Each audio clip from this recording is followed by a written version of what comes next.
अखंड भारत, एक ऐसा भारत जो पूरा एक हो, यह विचार हजारों सालों से चला आ रहा है। यह उस समय की सुध दिलाता है जब संस्कृति और सीमाएं एक दूसरे में घुली हुई थीं। एकता के इस सपने को साम्राज्यों, धर्मों और साझा इतिहास ने आकार दिया है। अखंड भारत अपने असली रूप में हिमालय से लेकर हिंद महासागर तक फैली हुई एक धरती का सपना देखता है। इसमें अलग अलग संस्कृतियों, भाषाएं और धर्म शामिल हैं। यह विचार आज की राजनीतिक सीमाओं से परे है, जो साझा इतिहास और विरासत में एकता चाहता है। हम सिंधु घाटी की प्राचीन सभ्यताओं और वैदिक काल से शुरुआत करेंगे। फिर हम साम्राज्यों के उत्थान और पतन, धर्मों के प्रभाव और उपनिवेशवाद के असर का पता लगाएंगे। अंत में हम आधुनिक समय में अखंड भारत की प्रासंगिकता की जांच करेंगे, एक ऐसी दुनिया में जिसे विभाजन और वैश्वीकरण ने बदल दिया है। इसके बजाय हम अवधारणा की स्थायी शक्ति को समझना चाहते हैं। सिंधु घाटी सभ्यता उपमहाद्वीप में एकता के शुरुआती रूप की एक झलक पेश करती है। यह विकसित शहरी सभ्यता विशाल भूमि में फैली हुई थी। इसमें मानकीकृत वजन और माप, एक लिपि और एक साझा कलात्मक शब्दावली थी। सिंधु के बाद आने वाले वैदिक काल में एक विशिष्ट धार्मिक और सामाजिक व्यवस्था का उदय हुआ। वेद, जो भजनों, अनुष्ठानों और दार्शनिक विचारों का संग्रह है, एक साझा सांस्कृतिक पहचान की आधारशिला बने। वैदिक लोग अपने प्रवास और बातचीत के माध्यम से इन विचारों को गंगा के मैदानों में फैलाते थे। तीसरी शताब्दी ईसा पूर्व में मौर्य साम्राज्य के उदय ने एकता की तलाश में एक महत्वपूर्ण क्षण को चिह्नित करा। सम्राट अशोक ने कलिंग की खूनी विजय के बाद बौद्ध धर्म अपना लिया था। उन्होंने स्तंभों और चट्टानों पर खुदे हुए शिलालेखों के माध्यम से शांति, अहिंसा और धार्मिक शासन के सिद्धांतों का प्रचार किया गया। गुप्त साम्राज्य, जिसे अक्सर इंडिया या इतिहास में स्वर्ण युग माना जाता है, ने एक एकीकृत उपमहाद्वीप के विचार को और मजबूत किया गया। इस अवधि में कला, साहित्य और विज्ञान का विकास हुआ। गुप्त दरबार संस्कृत विद्वानों और कलाकारों के संरक्षण के साथ सांस्कृतिक प्रतिभा का प्रतीक बन गौर। जहां साम्राज्यों का उत्थान और पतन हुआ, वहीं धर्म ही अखंड भारत के विचार को आकार देने वाला एक अधिक स्थायी बल साबित हुआ। हिंदू धर्म, बौद्ध धर्म और जैन धर्म एक ही आध्यात्मिक परिदृश्य से उभरे। वे पूरे उपमहाद्वीप में फैल गए। हिंदू धर्म अपने देवी देवताओं के समूह और स्थानीय मान्यताओं को आत्मसात करने की क्षमता के साथ एक साझा सांस्कृतिक पहचान की आधारशिला बन गौर। रामायण और महाभारत की कहानियों को अनगिनत रूपों में सुनाया और अभिनीत किया गौर। बौद्ध धर्म रेशम मार्ग पर भिक्षुओं द्वारा दूर दूर तक फैल गौर। इसे दक्षिण पूर्व एशिया, चीन और जापान में उपजाऊ जमीन मिली। जैन धर्म अहिंसा और तपस्या पर जोर देने के साथ पूरे सामाजिक क्षेत्र में अनुयायी पाए गए। ये धर्म अपने सिद्धांतों में भिन्न होते हुए भी अखंड भारत के विचार में अत्यधिक योगदान करते थे। उन्होंने एक साझा आध्यात्मिक शब्दावली, मूल्यों का एक सामान्य समूह और परस्पर संबंध की भावना प्रदान की। मुगलों के आगमन ने अपनी मध्य एशियाई जड़ों के साथ अखंड भारत के जटिल ताने बाने में एक और परत जोड़ दी। मुगल साम्राज्य अकबर और शाहजहां जैसे सम्राटों के अधीन अपने चरम पर उपमहाद्वीप के अधिकांश हिस्सों में फैला हुआ था। मुगल अपने विदेशी मूल के बावजूद अपने साम्राज्य की सांस्कृतिक विविधता को अपनाते थे। उन्होंने विभिन्न धार्मिक पृष्ठभूमि के कलाकारों, संगीतकारों और वास्तुकारों को संरक्षण दिया, जिससे एक अद्वितीय इंडो इस्लामिक संश्लेषण का निर्माण हुआ। अकबर, जो अपनी सहिष्णुता और प्रशासनिक कौशल के लिए जाने जाते थे, ने एक अधिक समावेशी साम्राज्य बनाने का प्रयास किया। उसने गैर मुसलमानों पर लगाए जाने वाले जजिया कर को समाप्त कर दिया और हिंदुओं को अपने दरबार में उच्च पदों पर नियुक्त किया। मुगल काल में कला, वास्तुकला और साहित्य का विकास हुआ। ताजमहल मुगल कलात्मक प्रतिभा का प्रमाण इस युग के एक स्थायी प्रतीक के रूप में खड़ा है। मुगल दरबार सांस्कृतिक आदान प्रदान के केंद्र बन गए, जहां फारसी, अरबी और इंडियाई परंपराएं मूल रूप से मिश्रित होती थीं। हालांकि मुगल साम्राज्य ने अपनी उपलब्धियों के बावजूद भविष्य के विखंडन के बीज भी बोए। भाग 5, fracture lines deepen, seeds of division.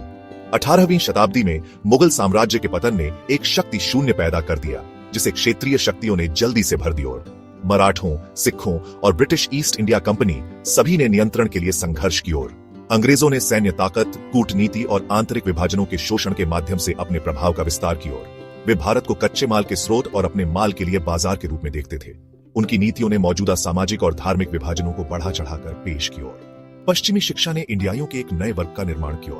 वे अंग्रेजी शिक्षित थे और लोकतंत्र और राष्ट्रवाद के विचारों के संपर्क में थे। इस नए बुद्धिजीवी वर्ग ने स्वशासन की मांग की। अंग्रेजों की फूट डालो और राज करो की नीति ने इन विभाजनों को बढ़ावा दिया। 1905 में बंगाल का विभाजन हिंदुओं और मुसलमानों को विभाजित करने का प्रयास था। इन घटनाओं ने भारत के विभाजन का मंच तैयार किया। भाग 6, विभाजन, एक राष्ट्र का विभाजन। 1947 में भारत का विभाजन, जिसके परिणाम स्वरूप भारत और पाकिस्तान का निर्माण हुआ, उपमहाद्वीप के इतिहास में एक महत्वपूर्ण क्षण था। इसने ब्रिटिश साम्राज्य के अंत को चिह्नित किया, लेकिन मानव इतिहास के सबसे बड़े सामूहिक पलायनों में से एक को भी जन्म दिया और लाखों लोग विस्थापित हुए और सैकड़ों हजारों लोग विभाजन के साथ हुए सांप्रदायिक दंगों में मारे गए। हिंदू महासभा और राष्ट्रीय स्वयंसेवक संघ या आरएसएस जैसे संगठनों द्वारा प्रचारित हिंदू राष्ट्रवाद का उदय हिंदू बहुल भारत की वकालत करता था। यह दृष्टिकोण मुस्लिम लीग की एक अलग मुस्लिम मातृभूमि की मांग से टकरा घोर। मुस्लिम लीग के नेता मोहम्मद अली जिन्ना ने तर्क दिया कि हिंदू और मुसलमान दो अलग अलग राष्ट्र हैं। महात्मा गांधी और जवाहरलाल नेहरू के नेतृत्व में कांग्रेस पार्टी ने शुरू में एक एकजुट और धर्मनिरपेक्ष भारत की वकालत करते हुए विभाजन का विरोध किया। हालांकि जैसे जैसे सांप्रदायिक हिंसा बढ़ी, वे अनिच्छा से विभाजन योजना के लिए सहमत हो गए। 15 अगस्त 1947 को भारत और पाकिस्तान ने स्वतंत्रता प्राप्त की। अखंड भारत का सपना, जो पहले से ही औपनिवेशिक नीतियों से बिखर चुका था, चकनाचूर हो गया।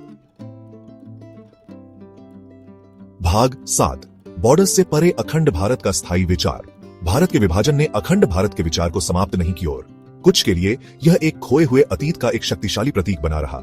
उस समय की ओर दिलाता है जब उपमहाद्वीप एक ही बैनर के नीचे एकजुट था। 1971 में पाकिस्तान के खिलाफ मुक्ति संग्राम के माध्यम से बांग्लादेश के निर्माण ने अखंड भारत के विचार में जटिलता की एक और परत जोड़ दी। जबकि बांग्लादेश एक स्वतंत्र राष्ट्र राज्य के रूप में उभरा, इंडिया यह राज्य पश्चिम बंगाल के साथ उसके सांस्कृतिक और भाषाई संबंध मजबूत बने रहे। अखंड भारत को राजनीतिक रूप से व्यवहार्य लक्ष्य के रूप में देखने के बजाय इसे अधिक से अधिक सांस्कृतिक एकता और क्षेत्रीय सहयोग की आकांक्षा के रूप में वर्खोरित करना शायद अधिक फलदायी है। उपमहाद्वीप के राष्ट्रों का साझा इतिहास, सांस्कृतिक समानताएं और आर्थिक अन्योन और श्रेता विभाजन की विरासत से आगे बढ़ना अनिवार्य बनाती है। भाग 8, क्षेत्रीय सहयोग, पुलों का निर्माण। 1985 में स्थापित दक्षिण एशियाई क्षेत्रीय सहयोग संघ या सार्क उपमहाद्वीप में क्षेत्रीय सहयोग को बढ़ावा देने के प्रोग्रेस का प्रतिनिधित्व करता है। अफगानिस्तान, बांग्लादेश, भूटान, भारत, मालदीव्स, नेपाल, पाकिस्तान और श्रीलंका को मिलाकर सार्क का उद्देश्य अपने सदस्य देशों के बीच आर्थिक विकास, सामाजिक प्रगति और सांस्कृतिक समझ को बढ़ावा देना है। हालांकि सार्क को अक्सर राजनीतिक तनावों से बाधा उत्पन्न हुई है, खासकर भारत और पाकिस्तान के बीच प्रतिद्वंद्विता। इन चुनौतियों के बावजूद कुछ उल्लेखनीय उपलब्धियों और हासिल हुई है। 2004 में हस्ताक्षरित दक्षिण एशियाई मुक्त व्यापार क्षेत्र या सेफ्टा का उद्देश्य सदस्य देशों के बीच शुल्क कम करना और व्यापार को बढ़ावा देना है। सार्क जैसे औपचारिक संस्थानों से परे उपमहाद्वीप में लोगों से लोगों के बीच संपर्क और सांस्कृतिक आदान प्रदान के कई उदाहरण हैं। बॉलीवुड फिल्में और संगीत राष्ट्रीय सीमाओं से परे पूरे क्षेत्र में अत्यधिक लोकप्रियता का आनंद लेते हैं। भाग 9, निष्कर्ष, एक साझा नियति।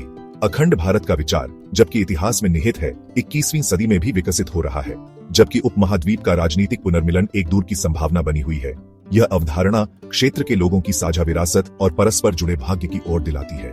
गरीबी, जलवायु परिवर्तन और आतंकवाद जैसी सामान्य चुनौतियों का समाधान करने के लिए उपमहाद्वीप के सभी राष्ट्रों के एक ठोस प्रोग्रेस की आवश्यकता है। आगे का रास्ता प्रत्येक राष्ट्र राज्य की संप्रभुता और आकांक्षाओं का सम्मान करते हुए साझा इतिहास और सांस्कृतिक समानताओं को पहचानने में निहित है। संवाद, समझ और सहयोग को बढ़ावा देकर उपमहाद्वीप के राष्ट्र एक ऐसे भविष्य की दिशा में काम कर सकते हैं जहां सीमाएं पुल बन जाएं, बाधाएं नहीं।